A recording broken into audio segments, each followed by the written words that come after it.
ಅಬಕಾರಿ ಇಲಾಖೆಗಳಲ್ಲಿ ನಡೆಯುವಂತಹ ಲಂಚಾವತಾರಕ್ಕೆ ಬ್ರೇಕ್ ಹಾಕುವಂತಹ ಸಲುವಾಗಿ ಅಬಕಾರಿ ಇಲಾಖೆ ನ್ಯೂ ಪ್ಲಾನ್ ಮಾಡಿದೆ.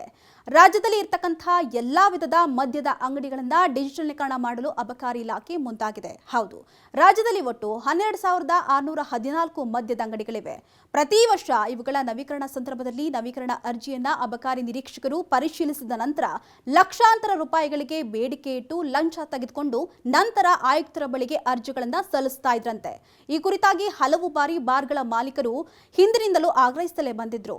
ಇದೀಗ ಇವುಗಳಿಗೆ ಬ್ರೇಕ್ ಹಾಕುವಂತಹ ಸಲುವಾಗಿ ಅಬಕಾರಿ ಇಲಾಖೆ ಡಿಜಿಟಲೀಕರಣದತ್ತ ಮುಖ ಮಾಡಿದ್ದು ಸದ್ಯದಲ್ಲಿಯೇ ಈ ಪ್ರಕ್ರಿಯೆ ಆರಂಭವಾಗಲಿದೆಯಂತೆ.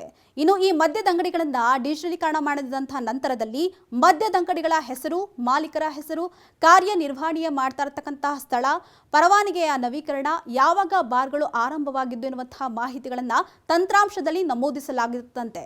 ಇದನ್ನ ಆಧರಿಸಿ ಮುಂದಿನ ದಿನಗಳಲ್ಲಿ ಮದ್ಯದ ಅಂಗಡಿಗಳ ಮಾಹಿತಿ ಹಾಗೂ ಸಮಸ್ಯೆಗಳನ್ನ ತಿಳಿಯಲು ಅಬಕಾರಿ ಇಲಾಖೆ ಮುಂದಾಗಿದೆ.